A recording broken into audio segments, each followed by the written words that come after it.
Siempre me consideré una mujer afortunada. Tenía un matrimonio sólido con Andrés, un hombre atento y trabajador, y un hogar cálido que habíamos construido juntos con esfuerzo y amor. Sin embargo, nunca imaginé que mi peor error sería abrirle la puerta de nuestra casa a mi propia hermana, Sofía. Sofía siempre había sido la niña dorada de la familia. Más joven que yo por 5 años, tenía una belleza natural que no necesitaba adornos, una risa contagiosa y una forma de moverse que captaba todas las miradas sin siquiera intentarlo. Yo la adoraba, pero también la envidiaba en secreto. Nunca lo admitía en voz alta, pero a veces sentía que vivía bajo su sombra. Cuando Sofía me llamó llorando una tarde de abril, diciendo que había terminado su relación y no tenía dónde ir, no dudé en ofrecerle nuestra casa. Andrés apoyó mi decisión sin dudarlo. «Es tu hermana, como no la vamos a ayudar», me dijo, mientras me abrazaba. Lo amé aún más en ese momento, sin imaginar lo que el destino tenía preparado. Los primeros días fueron tranquilos. Sofía llegó con un par de maletas y muchas historias de desamor.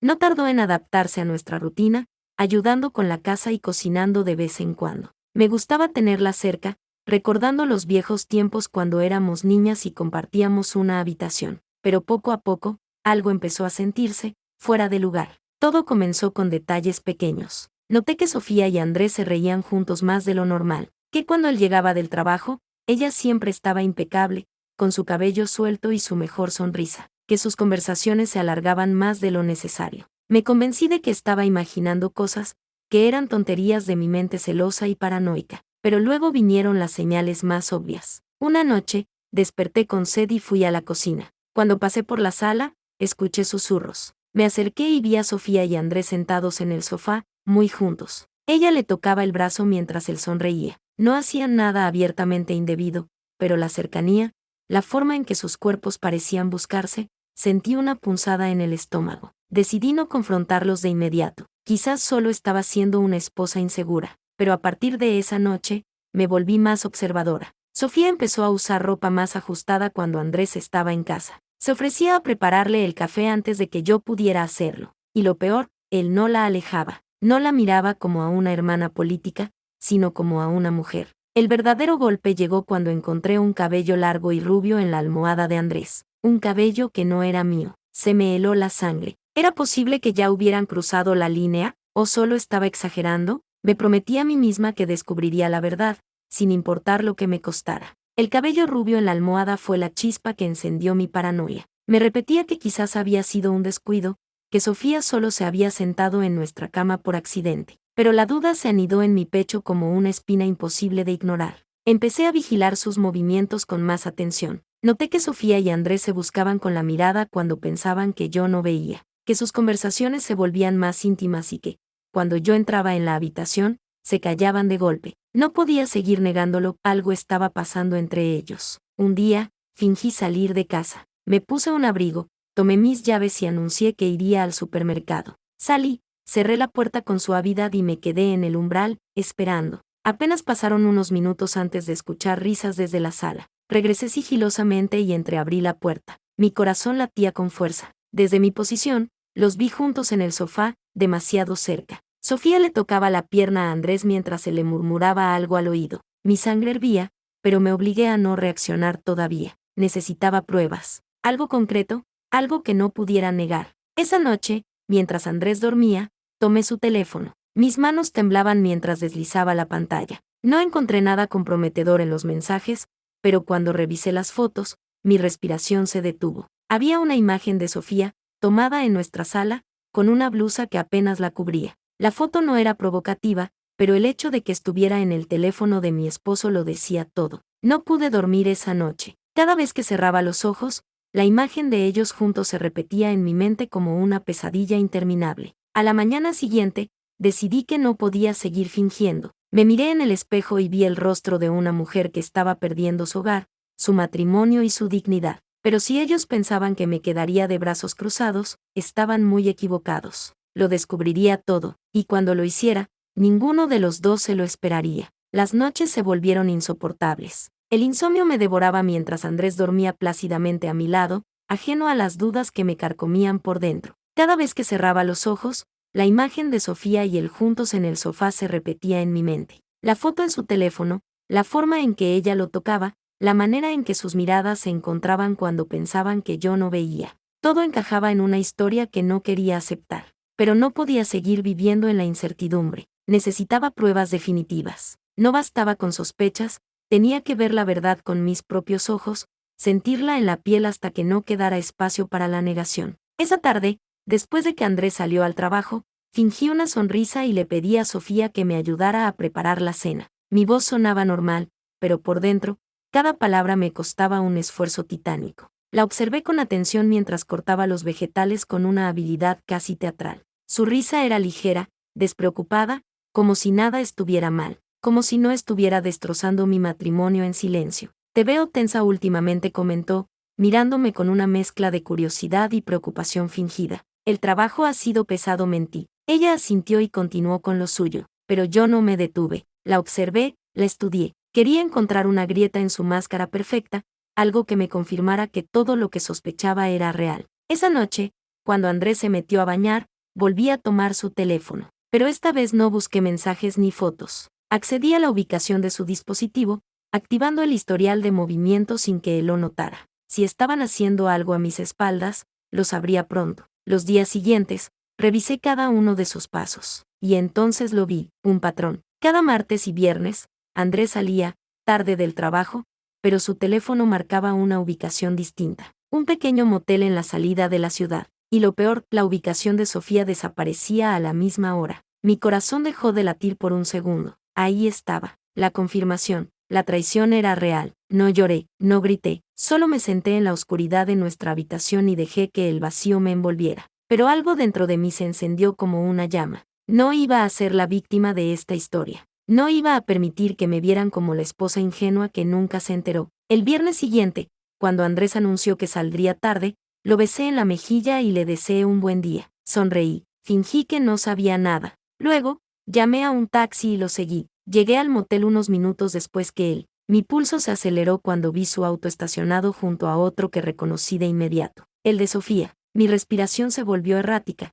pero me obligué a mantener la calma. No iba a irrumpir gritando como una esposa desesperada. No, yo quería verlos. Quería que no quedara ninguna duda. Esperé en la recepción, fingiendo que buscaba una habitación. Desde mi posición, vi a la recepcionista entregarles una llave. Vi cómo Sofía reía, cómo Andrés la tomaba de la cintura con una confianza que ya no tenía conmigo. Vi cómo desaparecían juntos por el pasillo. Mi mundo se derrumbó, pero no me moví, no lloré, solo me quedé ahí, viendo, absorbiendo cada segundo de la escena como si fuera una película en la que yo no era la protagonista, sino la espectadora de una pesadilla que nunca imaginé vivir.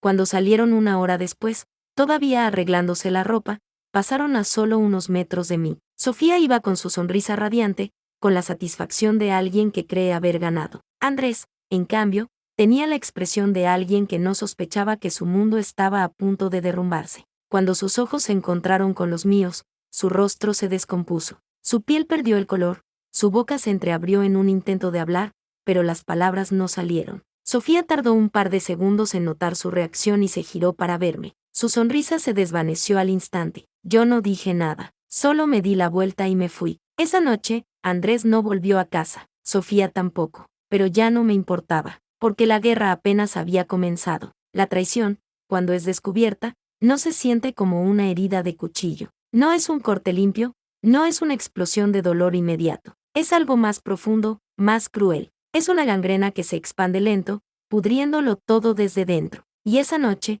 al volver a la casa vacía que una vez fue mi refugio, supe que ya no quedaba nada de lo que habíamos construido. Pero eso no significaba que iba a quedarme de brazos cruzados. No encendí las luces. Me dejé caer en el sofá y dejé que la oscuridad me abrazara. Mi mente repasaba cada detalle de lo que había visto, cada mentira que me habían dicho, cada momento en el que había dudado de mi intuición. Pero ya no había espacio para la tristeza. Solo quedaba un deseo ardiente de hacerlos pagar. Las horas pasaron y finalmente escuché el sonido de la puerta. Andrés entró, sigiloso, creyendo que yo dormía. Cerró con suavidad, se quitó los zapatos y avanzó lentamente hasta nuestra habitación. No encendió la luz, no me llamó, no me dio explicaciones. Se metió en la cama como si nada hubiera pasado. Respiré hondo. Mi esposo, el hombre con el que había compartido mi vida, acababa de volver de acostarse con mi hermana y ni siquiera tenía el valor de enfrentarme. A la mañana siguiente, decidí que era el momento de actuar, pero no con gritos,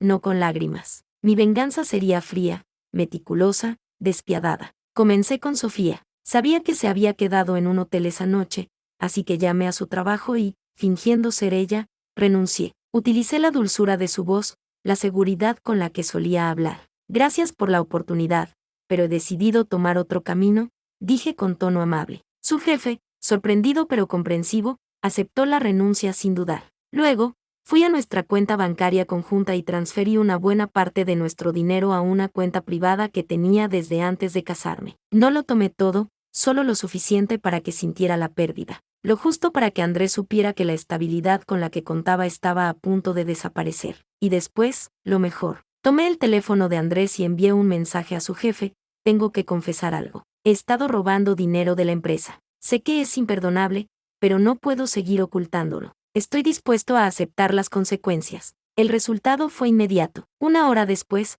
recibió una llamada furiosa de su jefe exigiéndole explicaciones. Andrés palideció, tartamudeó, negó todo con desesperación, pero ya era tarde. La semilla de la duda estaba sembrada. Mientras él lidiaba con el desastre, yo me dirigí a casa de nuestros padres. Sabía que Sofía, desesperada tras descubrir que había perdido su trabajo, intentaría refugiarse allí, y efectivamente, cuando llegué, ya estaba en la sala con lágrimas en los ojos, tratando de convencer a mamá de que todo era un error. Me acerqué con calma, con una sonrisa serena que la descolocó por completo. ¿Qué hiciste?, susurró, con el rostro desencajado. Me incliné hasta quedar a su altura y le susurré al oído: solo te estoy dando lo que mereces, hermanita. Mamá nos miró confundida, sin entender qué estaba pasando. Y entonces, con la voz más tranquila y controlada que jamás había tenido, solté la bomba: Sofía y Andrés tienen una aventura. Los vi con mis propios ojos. El silencio en la habitación fue absoluto. Mamá abrió la boca, pero no encontró palabras. Sofía empalideció, sus ojos se llenaron de pánico, y yo disfruté cada segundo de ese momento. No esperé respuestas. No necesitaba disculpas, ni explicaciones, ni excusas. Solo me di la vuelta y salí de la casa, dejando a Sofía lidiando con el caos que ahora la consumía. Cuando llegué a casa, Andrés me esperaba. Había descubierto lo del dinero, lo del mensaje, lo de su trabajo. Su rostro estaba desencajado, sus ojos rojos de furia y desesperación. ¿Qué hiciste?, espetó. Lo miré fijamente y sonreí. Te quité todo lo que dabas por seguro, igual que tú hiciste conmigo. Andrés respiró hondo, tratando de controlar su rabia, pero no le di oportunidad de responder. Caminé hasta la puerta y la abrí de par en par. Lárgate, y llévate a Sofía contigo. Son tal para cual. Él me miró por un largo instante, como si quisiera encontrar algo en mi rostro, alguna señal de debilidad, de arrepentimiento. Pero no la encontró, porque no quedaba nada en mí que lo extrañara. Tomó sus cosas en silencio y se fue. Cuando la puerta se cerró tras él, respiré hondo por primera vez en días. La casa estaba vacía, pero por primera vez en mucho tiempo, me sentí en paz. El sonido del portazo cuando Andrés se fue de la casa aún resonaba en mi cabeza. Era la melodía del final de una historia que nunca imaginé que viviría. Pero no era un final triste, era un final necesario, uno que yo misma había escrito. Me quedé de pie en la sala, en completo silencio. Por primera vez en mucho tiempo, no sentía miedo, ni ansiedad, ni incertidumbre. Había hecho lo que debía hacer. Había tomado el control de mi vida de una manera en la que jamás creí posible. Pero sabía que esto no había terminado, no del todo. Sofía y Andrés no iban a rendirse tan fácilmente. Mi hermana siempre había sido de esas personas que creen que el mundo debe inclinarse ante ellas, que todo se les debe perdonar. Y Andrés, él era un hombre que no soportaba perder, pero esta vez, no había vuelta atrás. Esa noche, recibí la primera llamada. No contesté. Luego, un mensaje de Sofía. Tenemos que hablar. Sonreí. La desesperación en sus palabras era casi palpable. ¿Hablar? Después de lo que había hecho, dejé el teléfono sobre la mesa sin responder. No le debía nada. A la mañana siguiente, salí temprano. Fui directamente al banco y terminé de cerrar la cuenta que compartía con Andrés. Dejé lo justo para que los trámites del divorcio fueran rápidos, pero el resto lo puse fuera de su alcance. Él había jugado conmigo, y ahora le tocaba aprender lo que era estar en el lado perdedor. Después, me dirigí a una inmobiliaria. La casa en la que habíamos vivido juntos ahora me parecía un lugar muerto, un escenario de recuerdos que no quería seguir habitando. Decidí venderla, y rápido. No iba a quedarme en un espacio que había sido mancillado por su traición. Cuando regresé, encontré a Sofía esperándome en la puerta. Su cabello estaba desordenado, su rostro tenía rastros de lágrimas, y su expresión era una mezcla de culpa y rabia. Déjame hablar contigo, pidió, su voz quebrada. Me crucé de brazos. No tenemos nada que decirnos. Por favor, susurró. No fue así como queríamos que pasara. Solté una carcajada seca. ¿Así como querían? ¿Como lo querían, Sofía? ¿Querían seguir viéndome la cara de idiota por más tiempo? Ella bajó la mirada. Yo no planeé esto, de verdad. Ahórrate la basura, Sofía. No te creo. Mi voz era gélida, carente de la ternura con la que alguna vez la había tratado. No era mi hermana la que estaba frente a mí, era una extraña. Ella suspiró, frustrada. Mamá está destrozada. No quiere hablar conmigo. Dice que la avergüenzo. ¿Y qué esperabas? Espeté. Te acostaste con el esposo de tu hermana. No es exactamente algo que pueda ignorarse. Las lágrimas comenzaron a rodar por su rostro, pero ya no me conmovían. Durante años, me había preocupado por ella, había sido su apoyo, su refugio. Pero ahora veía la verdad, Sofía solo sabía recibir. Nunca había sabido dar. Por favor, dime qué hacer para arreglar esto, suplicó. Me acerqué hasta quedar frente a ella. La miré a los ojos y dejé que viera lo que quedaba dentro de mí. No había odio. No había deseo de venganza. Solo indiferencia. Nada, susurré. No hay nada que puedas hacer. Para mí, estás muerta. Sofía sollozó, pero yo pasé a su lado sin mirar atrás. Cerré la puerta tras de mí y supe que esa era la última vez que la vería. Los días pasaron. Andrés intentó contactarme varias veces. Me envió correos, mensajes. Me dejó notas en la puerta, pero jamás le respondí. Cuando los papeles del divorcio estuvieron listos, le envié una copia con un notario y no me molesté en incluir ninguna carta. Él no merecía ni una palabra más de mi parte. Y entonces, un día, todo terminó. La casa se vendió. Mi cuenta estaba llena. Sofía desapareció del mapa, probablemente huyendo del desprecio de nuestra familia. Y Andrés, bueno, lo último que supe de él es que se quedó sin trabajo, sin dinero, y sin la mujer por la que arruinó su matrimonio. Yo, en cambio, me subí a un avión con un solo boleto de ida. Un nuevo país, una nueva vida, una nueva versión de mí misma. Cerré los ojos y respiré profundo. La pesadilla había terminado. Era libre. Fin.